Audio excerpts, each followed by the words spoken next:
she called the cops because I parked in my own driveway. Let that sink in. Not on her property, not in front of her mailbox, not even close to her house. My truck, my land, my rules. But Cheryl Danvers, queen of spandex righteousness and self-appointed protector of Pine Valley, saw my F-250 and decided I was a terrorist. She had her phone out faster than a blackjack dealer in Vegas, live streaming to what would eventually hit 2 million views. Suspicious commercial vehicle in the neighborhood, she said, like I'd driven in with a tank. All I did was step out of my truck with a bottle of iced tea and a smile. She called 911 before I even finished stretching my legs. I hadn't been there 15 minutes. Leave a comment below and tell us where you're watching from. If you're into wild stories that feel too real to be fiction, full of twists, payback, and just the right dose of HOA drama, go ahead and hit that subscribe button. Tomorrow's chapter cranks it up even further, and trust me, what happens next, you won't want to miss a second. I'm Wyatt Cole. Spent the last 10 years fixing cars I could never afford, watching people pay more for a chrome exhaust than I made in a month. While they talked Bluetooth and brunch, I was hunting for rust and rationing gas money. But I saved. Every check, every tip, every under-the-hood miracle I pulled off in a garage that leaked more than it lit. And finally, I bought my own 5 acres on the edge of Pine Valley. Run-down farmhouse, tired old barn, no fancy landscaping, but it was mine. I rolled in that first afternoon, windows down, breathing in freedom like it was premium air. I didn't even get out before I saw her reflection in my side mirror, marching toward me in neon pink yoga pants like she was on a crusade. She had the kind of energy that made you want to lock the door, but I stepped out anyway. "Can I help you?" I asked, not knowing I'd regret those 5 words for the next 6 weeks. "This vehicle is an environmental hazard," she declared. "You're violating neighborhood standards." I blinked. "Ma'am, I just moved in. This is my ranch." "You can't park here," she snapped, holding her phone up like a courtroom exhibit. "There are children here. What if that thing explodes?" I looked at my truck. Dusty, a little loud, but not exactly Chernobyl on wheels. That's when she pulled a tape measure out of her waistband and started calculating distance from the road, like she was performing heart surgery. "It's 23 feet, she screamed. "The law says 25. Turns out my truck was 51 feet from the road, but Cheryl didn't believe tape measures. "This thing is broken," she announced to her viewers. Right. 8 minutes later, 2 patrol cars pulled up, lights off, faces tired. You could tell they'd done this dance before. One officer walked over, looked at me, then at her, then back at me. "You parked on your property?" he asked. "Yes, sir," I said, zoned agricultural. He nodded. "No issue here." "Cheryl lost it. You're covering for him. This is corruption," she wailed, spinning her camera back toward her face like a reality TV audition gone wrong. And that's when the universe tapped in. She turned too fast, caught her pristine sneaker on a crack in my driveway, and hit the ground like a wet mop. Phone flew. Screaming continued. The live stream didn't stop. It just caught blue sky and her off-camel groaning, which somehow made it funnier. The comment section exploded, with laughing emojis and Team Wyatt hashtags. The officers helped her up while trying not to chuckle, and I heard one mutter to the other, "That's call 17 this month." She stormed off, covered in driveway dust, yelling something about emergency HOA meetings and knowing people downtown. The cops looked at me and said, "You might want to install some cameras." I took that advice before dinner, and it's a good thing I did because that first call was just the opening act. I thought I was buying peace and quiet. What I got was a one-woman surveillance state in capri leggings who would stop at nothing to move my truck. A week earlier, I was elbow-deep in someone else's engine. Now I was center stage in a war over parking, with an audience I never asked for and a neighbor who thought I was the end of civilization. And the wildest part? That truck she hated so much? It was about to break her whole world apart. At 5:02 in the morning, my camera caught Cheryl on my land with a stepladder and a tape measure, aimed at my truck like she was launching a mission for NASA. She wasn't just checking clearance, she was measuring angles, muttering about infractions, and snapping photos like the pavement owed her money. Her binder said, "Truck guy, evidence," and her outfit screamed high-visibility paranoia. She circled my vehicle in silence, filming license plates like she expected them to confess. At one point she whispered, "This will all make sense soon." The way she said it, like a movie villain before the third act twist. Most people start the day with coffee. Cheryl starts with surveillance. I rewatched the footage 3 times, not for clarity, but because each viewing added a new flavor of concern.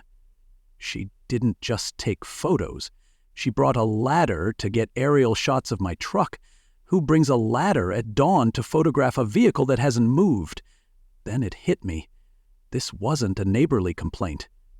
This was a campaign. I hadn't just parked legally, I had unknowingly stepped on sacred ground she thought she ruled. The truck was never the problem. The problem was that I wasn't under her control.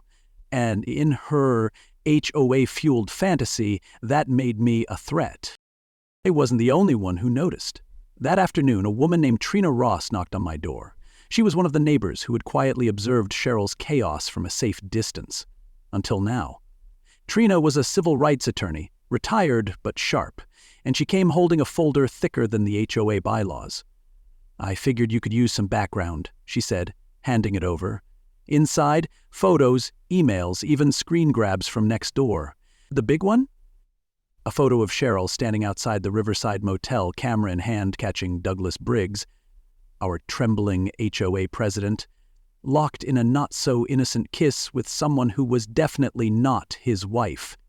This was 2019, Trina explained. She's been blackmailing him ever since. That's when things clicked into place. Cheryl wasn't just some overly involved neighbor with too much time and not enough hobbies. She was a quiet tyrant who used HOA rules like weapons and secrets like currency. She'd weaponized parking enforcement by turning Douglas into her mouthpiece. Every ridiculous policy, every citation, traced back to her. "She's not even on the board," Trina said, "but she's running the show, and she's been doing it for years." She showed me emails where Cheryl drafted fake policy memos, forged signatures, and used minor violations, trash can placement, grass length, mailbox paint color, to threaten compliance. She had dirt on everyone. A neighbor who parked too close to a fire hydrant in 2021, citation. Another who hosted a birthday party without HOA permission, reported. She didn't just enforce the rules, she invented them, then punished people for not knowing them. "She wasn't on the board," Trina said with a dry laugh. "She was the board with receipts." At least 5 board members had stepped down quietly in the past 2 years, all of them after confrontations with Cheryl. This wasn't about safety, it was about control. She'd created her own HOA within the HOA and ruled it with duct-taped bylaws and high-pitched intimidation. So here I was, a mechanic with a legal driveway, caught in the crosshairs of a woman who thought tape measures were holy relics and parking enforcement was a sacred duty. I measured my truck's distance from the road twice. It was 51 feet. The rule said 25 minimum. I was more than double compliant. But facts didn't matter to Cheryl. What mattered was dominance. And now that I'd parked without asking permission from her invisible parking council, I had become her white whale. My cameras showed me the truth. Trina's folder showed me the pattern. And I knew with absolute certainty this was no longer about zoning. It was personal. And that ladder at 5 a.m.? That was just the opening act. She told the cops my toolbox was a bomb. I wish I were joking. Called them at 6:13 a.m. sharp, claiming there was suspicious metal equipment inside a terrorist vehicle parked in her line of sight. When Officer Lang showed up, half asleep and half coffee, he popped open the side door of my truck and stared at what I already knew was inside. Wrenches, sockets, a couple of greasy gloves, and a half-eaten granola bar. "Ma'am," he said flatly, "this is a mechanic's truck." Cheryl gasped, like she'd discovered a wiretap in a birdhouse. "So you're just gonna let him sabotage the neighborhood?" I stood there wondering how many tools it took before I became a threat. Apparently 3 ratchets and a torque wrench is the tipping point for domestic terrorism. I thought that would be the end of it, But 2 hours later, Cheryl struck again, this time digitally.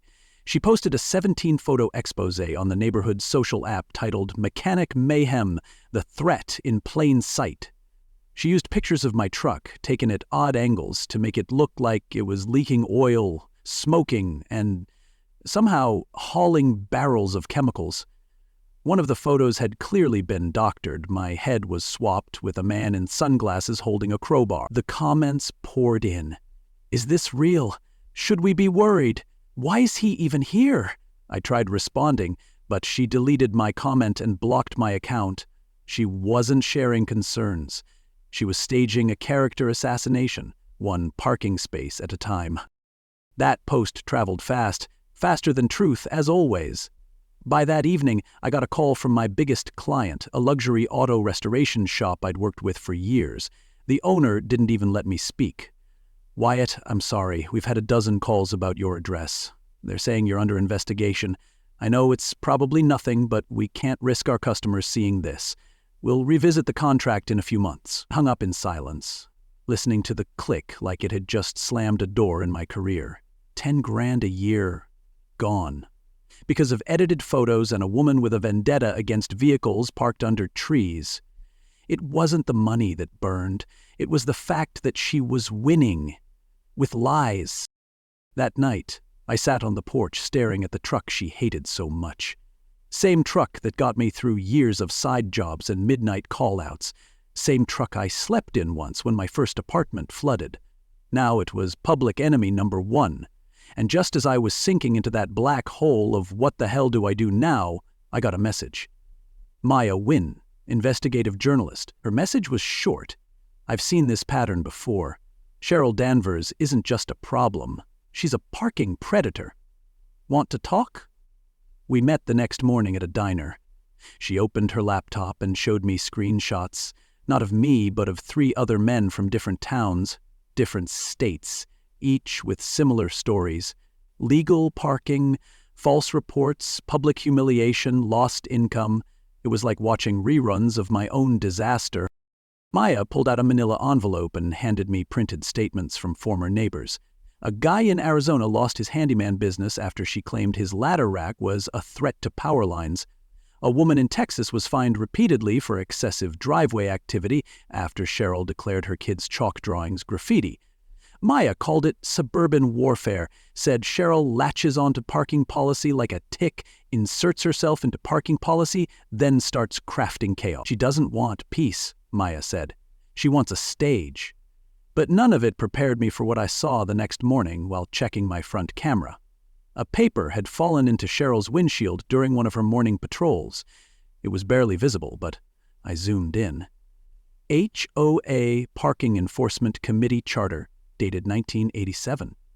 Seemed official, except our HOA didn't even exist until 1996. I stared at the image, chills crawling up my arms. Because it wasn't her lies that got me. It was what I found in her windshield that proved the storm was just beginning. It was 3:11 in the morning when the cameras caught her, rubber gloves on, paint can in hand, and that same red yoga outfit like she was dressing for revenge. Cheryl Danvers didn't just vandalize my property, she made it a performance. She dragged a roller soaked in red paint across my wooden fence, spelling out "No parking, HOA management" in drippy, uneven letters like a kid learning cursive during a sugar crash. She wasn't in a hurry either. She took her time, stepped back after each word, and nodded, like a twisted artist admiring her masterpiece. Most folks paint a room to relax. Cheryl painted threats onto private property before dawn. It was destruction with intention, and she wasn't done. After finishing her sidewalk sermon in paint, she pulled out something even worse, a clipboard with official-looking HOA letterhead and a stack of practice sheets. My security cam caught it all, her crouching beside the still wet mess, carefully practicing Douglas Briggs' signature over and over again. Each time she scribbled, she'd frown, toss the paper aside, and try again. 5 attempts, all left crumpled at her feet. I couldn't decide if I was more alarmed by the forgery or the fact that she was trying to do it while standing in a puddle of paint she had just created. It was like watching someone rob a bank while arguing with the ATM. And then, as fate would have it, the wind picked up. The papers flew. 2 sheets landed in the flower bed, 1 smacked into my trash bin, and the 5th, her most successful signature yet, drifted right toward the security camera like it had a job to do. Cheryl lunged to grab it, but she forgot she was standing in a slick of fresh paint. Her feet slipped, legs shot out like a cartoon villain, and down she went, arms flailing, body splashing directly into her own crimson masterpiece. It was less criminal and more chaotic toddler art time. She smeared paint across the fence, across the gravel, across herself. Her red outfit now looked like a prop from a low-bunch horror movie. She flopped, slipped again, and finally had to wait for the paint to dry just to crawl back to her car. I uploaded the footage the next morning. No narration, no edits, just pure 4K karma. By noon, it had been shared over 100,000 times. Someone added circus music. Someone else looped the fall 6 times and titled it Karen, First Gravity, the Final Paint Down. But the real win came from Owen, my quiet neighbor with a dry sense of humor and a drone hobby. He messaged me asking, "Mind if I set something up?" That afternoon, he launched a GoFundMe to rent the billboard at the entrance of our community. The result? A 30-foot sign featuring Cheryl mid-fall covered in red paint with the caption, "This Karen called 911 over a wrench." Funded in under 6 hours. And just when I thought I'd seen the worst of her antics, I zoomed in on a corner of the footage, something I'd missed the first dozen times I watched it. There, taped to the top of her clipboard, was the same HOA parking enforcement charter I'd spotted earlier, but this one had a date, 1985, and our HOA, it wasn't founded until 1996. The math didn't lie. This wasn't just intimidation, it wasn't just vandalism, it was fabricated authority. She had forged a policy document from a decade before the HOA even existed. And that, my friends, wasn't red paint anymore. That was a red flag so big it should have come with a marching band. Whatever she was hiding, she was about to drown in it. If this story hit home or made you laugh, think, or shake your head in disbelief, do me a favor. Share it with a friend who's been through their own HOA drama or dealt with a neighborhood nightmare. Sometimes the best way to heal is to know you're not alone in the madness. And if you picked up a lesson or two along the way, pass it on. That's how we all get wiser. Leave a comment and let me know what you think of this story. I read every one. I woke up boxed in by 17 parked cars. 17! All arranged in a perfect circle around my property like I was the prize in some suburban version of a demolition derby. My truck was surrounded, my gate was blocked, and there was Cheryl Danvers standing dead center, like she was hosting a parking-themed flash mob. I grabbed my phone, checked my cameras, and yep, she had hired 20 temp workers from a gig app to literally trap me on my own land. "This is what happens when you violate community order," she shouted, arms raised like she was leading a church choir made entirely of sedans and hatchbacks. I hadn't even had coffee yet, and I was already the main act in Cheryl's circus. The best part? One of the workers had to leave for another job, but couldn't get his car out without 7 other people moving theirs. What followed was a 45-minute unchoreographed disaster I now refer to as the escape ballet. Cheryl shouted directions, loud, wrong ones, like a deranged parking conductor. "You left! No, you're left!" Horns honked, bumpers kissed, and tempers flared. I stood on my porch sipping that long-awaited coffee while filming the chaos. If she thought this would scare me, she forgot one thing. I was used to car trouble. She was staging it, and trust me, people notice the difference. Especially when they're late to work because a lady in yoga pants told them to form a human blockade. By the time Detective Lang rolled up for the 12th time, he didn't even get out of his cruiser, just lowered the window and asked, "Anything criminal yet?" I shook my head. "Just confusing." He nodded. "Call me when it's a felony," and drove off, probably to investigate something that actually mattered.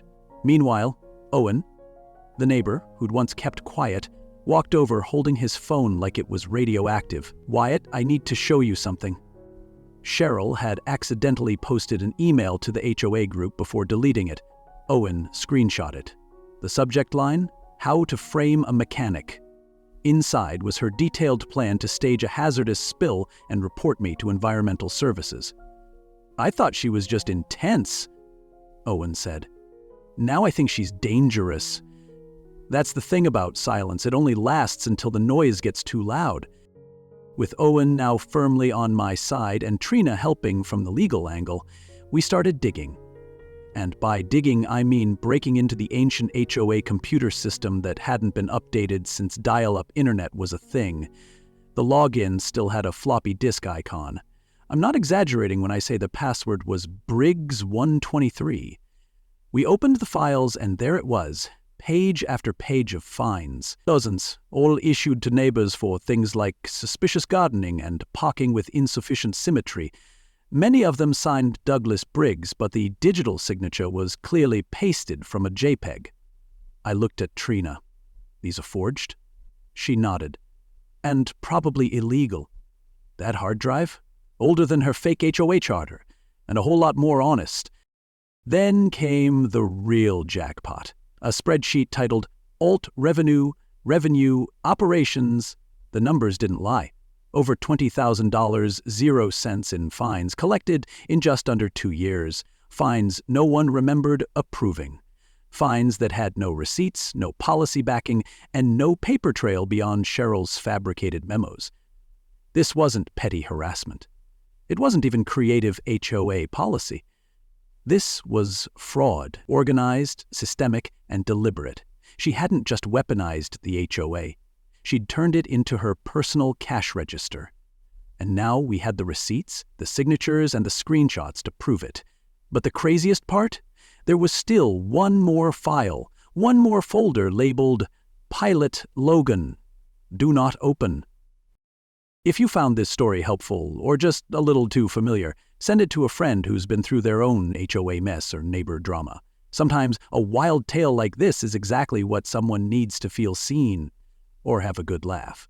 And hey, if it made you think twice about who's really running the show in your neighborhood, it's worth sharing. Leave a comment and let me know what you think. I read every one, and the next part is going to take things to a whole new level. The HOA meeting started with lemonade and folding chairs. It ended with broken silence, blown secrets, and a woman in a red yoga suit screaming about a hospital from 1994. I stood at the front, laptop plugged into the projector, and took a breath. I'd like to address the recent citations, fines, and let's call it parking trauma coming out of this HOA. A few folks chuckled nervously. Cheryl sat in the front row, arms crossed, binder in her lap like a Bible she'd rewritten herself. I opened with the paint footage, her slipping, sliding, signing fake names while covered in red. The crowd murmured. Then I clicked to the forged fines spreadsheet and watched faces change. By the time I showed the HOA charter dated 1985, 11 years before this neighborhood existed, people weren't laughing anymore. Douglas Briggs, the HOA president in title, puppet in practice, stood up like a man realizing the fire he smelled was his own pants. I didn't sign those fines, he stammered. She told me they were templates. She said it was legal. Trina stood from the back, arms folded, voice like steel. And she blackmailed you with motel photos, didn't she? He nodded. She had something on all of us. Photos, rumors, screenshots out of context. I was scared. The room went dead silent. Cheryl stood abruptly. You cowards. You think I'm the problem? You think parking's a joke? It killed my daughter. Her voice cracked like lightning in a dry canyon. For a brief second, the room froze, not out of pity, but out of shock. She started pacing, wild-eyed, gripping that same tape measure like it could defend her honor. I've protected this neighborhood from chaos, from disorder, from trash cans too close to curbs and vehicles that don't belong. Her voice rose with every syllable. You people laugh now, but you'll see. You'll all see what happens when no one enforces anything. Trina stepped forward, calm as ever. We traced your forged documents, Cheryl. 3 different states, 3 different HOAs. Same fake titles, same photocopied signatures, same red flags. Literally and metaphorically. Cheryl laughed bitterly. That wasn't fraud. That was protection. I've saved lives through enforcement.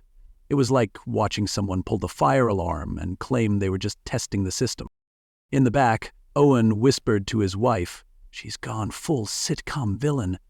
Maya Wynn, now documenting everything for her exposé, kept filming as Cheryl pointed her finger at me. "You think this is about you? About your truck?" Her tone dropped low, ice cutting through heat. "Ask what happened in Memphis. 1994, hospital lot." The room chilled. Even the air conditioner seemed to pause. Trina looked at me. "You ever heard of that?" I shook my head slowly. And just like that, the room was no longer dealing with a parking-obsessed neighbor. We were dealing with someone haunted by a ghost only she could still hear. And whatever happened in that hospital lot, it was coming for all of us. She planted flour around my truck and called it a meth lab. I wish I were exaggerating, but this is Cheryl Danvers we're talking about. At 2:00 a.m., she crept onto my property, dumped white powder in small baggies around the wheels, took photos, and then called emergency services from one of her burner phones. "There's chemical activity happening right now," she whispered, like she was auditioning for a crime doc. When the cops came knocking at dawn, I thought it was another routine roll of the eyes and a waved-off report. But this time, they had a warrant. "We have to check the barn," one officer said. "We received photos, video, and a sworn statement." My stomach dropped. Cheryl had escalated from petty threats to felony-level fiction. They cuffed me gently, like even they knew it was insane. "You're not under arrest for anything specific," one said, "but we have to detain you until we sort it out." As I sat in the back of the cruiser watching my ranch disappear behind me, I thought about how this started. I parked. That's it, I parked. On my land. I didn't build a tower. I didn't throw raves. I parked a work truck in a driveway and somehow became Pine Valley's most wanted. Cheryl parked herself in everyone's business and called it leadership. I parked in peace. She parked for power. The contrast was ridiculous. But here I was, handcuffed over cake flour and a live stream narrative she cooked up in the dark. While I was trying to get comfortable on a metal bench in a holding cell that smelled like regret and pine sol, Trina and Maya were out there flipping every stone they could find. Maya got hold of one of the emergency calls. Turns out dispatch had started recording her after-call number 15. The recording caught Cheryl's full record right before the meth lab report. "Okay, Linda. No, stay in character. You're scared. You're a neighbor. You smell something funny." She even practiced gasping for effect. It was the smoking gun. Trina filed an emergency motion while Maya blasted it out to every major local outlet. The only thing Cheryl cooked that night was her credibility. On tape. Back at the HOA, they held an emergency meeting without her. Douglas finally stood up and admitted Cheryl had forged dozens of documents using a stolen letterhead and his copy-pasted signature. Trina presented the audit trail. Maya played the 911 rehearsal tape. Then came the kicker. Footage from my bumper cam. In her rush to stage the scene, Cheryl's reflection was caught in the chrome, clear as day, pouring flour, wearing gloves, looking directly at the baggies like they owed her rent. It was enough for the DA to drop the case against me before lunch. When the officers came to release me, one of them apologized. "We didn't sign up for this kind of crazy," he said. "We thought this was about zoning." They drove me back, but I didn't walk into my house. I walked into the next HOA meeting, still wearing the same shirt, from Holding. The room was packed. Faces I'd never met nodded at me like I'd taken a punch for all of them. Trina stood beside me, Maya behind the camera, and Douglas behind a podium looking like a man finally ready to pull the plug. "We hereby vote to remove Cheryl Danvers from all HOA business, effective immediately." Cheers, applause. But then Trina raised a hand. "That's not enough." She pressed play on the final clip. The one that sealed the deal. Cheryl rehearsing, giggling, then whispering, "This will make sure he never parks again." The judge had heard it all. And as the judge read the ruling out loud, banned from all parking zones within Pine Valley for a minimum of 10 years, the room let out a collective gasp.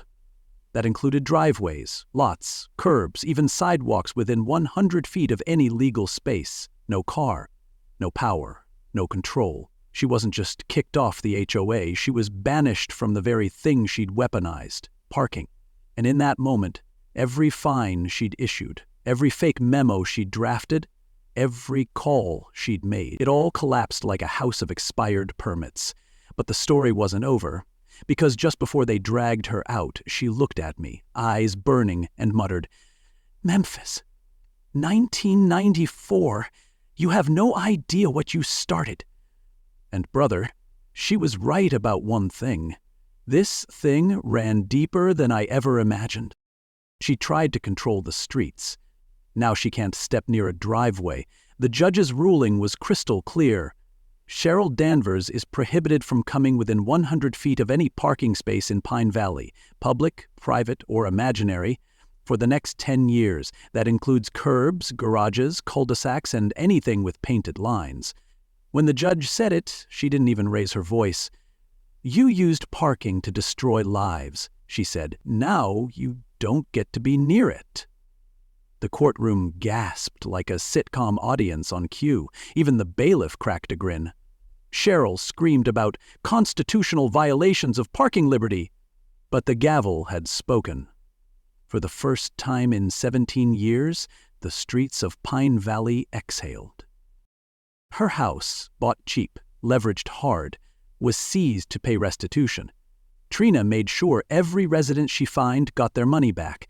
With a little help from the community, that cursed plot of HOA power was transformed into Unity Grove, a public park with 0 parking restrictions and one giant, unspoken purpose. Where her house once stood, now sat a barbecue pit, a shaded playground, and a beautifully unzoned gravel lot where cars could park in crooked rows and no one would care. Right in the center stood a plaque that read, "Dedicated to everyone who just wanted to park in peace." I can't confirm it, but I'm pretty sure someone welded a tiny wrench into the corner as a nod to my truck. That weekend, the entire neighborhood showed up for the opening. Kids ran wild. Old-timers danced to a local bluegrass band. Trina toasted with sweet tea, Maya filmed interviews, and even Owen, who once almost took Cheryl's side, was flipping burgers like he owed us all a cookout. I parked my truck right up front, slightly tilted just to make a point, and raised a glass to nothing more than freedom and forgiveness. After months of chaos, courtrooms, paint, fines, and phone calls, we were finally able to breathe. Not because the HOA disappeared, but because it was finally what it was meant to be, a service, not a threat. And that kind of peace, you don't take it for granted. But peace is fragile when chaos has a return address. A week later, an envelope landed at the HOA office. No return name, just blocky handwriting and a faint smell of permanent marker. Inside was a photo of Cheryl at a small airport, wearing a blazer, standing next to a private jet, grinning like she'd just conquered the runway. Her new ID badge read, "Karen Mitchell, Private Aviation Consultant." On the back, in that same familiar handwriting, she wrote, "Parking laws don't apply to private jets. See you soon. P.S. Your truck is still 2 inches off center." If revenge had a cologne, this letter wore it. A few days later, Maya called, half laughing, half concerned. "You need to see this," she said, forwarding a news clip from a small Montana town. A string of bizarre parking complaints had shut down an entire street. Anonymous flyers warned of vehicular disorder and dangerous parking irregularities. A new business card had surfaced under the name K. Mitchell, Parking Optimization Consultant. Didn't even blink. Cheryl wasn't gone, she just changed costumes. Like a sitcom character who survives cancellation by jumping networks. But this time we knew what to look for, because she didn't just leave behind chaos, she left a blueprint. She tried to control our roads with fake rules. In the end, parking controlled her. And as for me, I still live right here in Pine Valley, same ranch, same old truck. And yeah, it's still parked in the same exact spot Cheryl tried to erase from the map. Every morning I walk past that driveway. I smile, not because I won, but because I didn't back down, because a simple act, parking a truck, became a line in the sand between control and community. I didn't move, and because of that, a whole neighborhood finally stood still long enough to wake up. This story, it wasn't just about parking. It was about what happens when power goes unchecked, when silence becomes complicity, when good people finally decide they've had enough. Cheryl used fear, fake rules, and intimidation, but we pushed back with truth, with neighbors, with cameras and community, and most importantly, with each other. In the end, she had the tape measure, but we had the receipts. And that made all the difference. So if you've ever felt small, boxed in, or bullied by someone hiding behind a title or a rule book, let this story remind you, your peace is worth protecting. Your driveway, your space, your voice. It matters. And when someone tries to weaponize control, sometimes the bravest thing you can do is just stand your ground. If this story moved you, made you laugh, or gave you something to think about, share it with a friend who needs it. Leave a comment below and let us know your own story. We read every one. And if you believe more folks should hear real stories like this about justice, community, and just a little bit of karma, don't forget to like and subscribe. We've got more to tell, and trust me, the next story, you won't want to miss it. We've got more stories just like this, real, raw, and just the right amount of ridiculous. But now it's your turn. What would you like me to cover next? Got an HOA horror story you want exposed? A neighbor from hell saga? Or maybe a crazy true tale that needs justice and a voice? Drop it in the comments and let me know. Your story idea might be the next episode. This channel is built with you, for you. So when you speak up, we listen. The more you engage, the more wild stories we uncover, and the more folks we reach who need a little reminder that they're not alone in the madness. So hit that like button if you felt the justice in this story. Leave a comment below with what you want to see next, and don't forget to subscribe so you never miss another twist. You never know. The next HOA Karen takedown might be one you helped bring to life.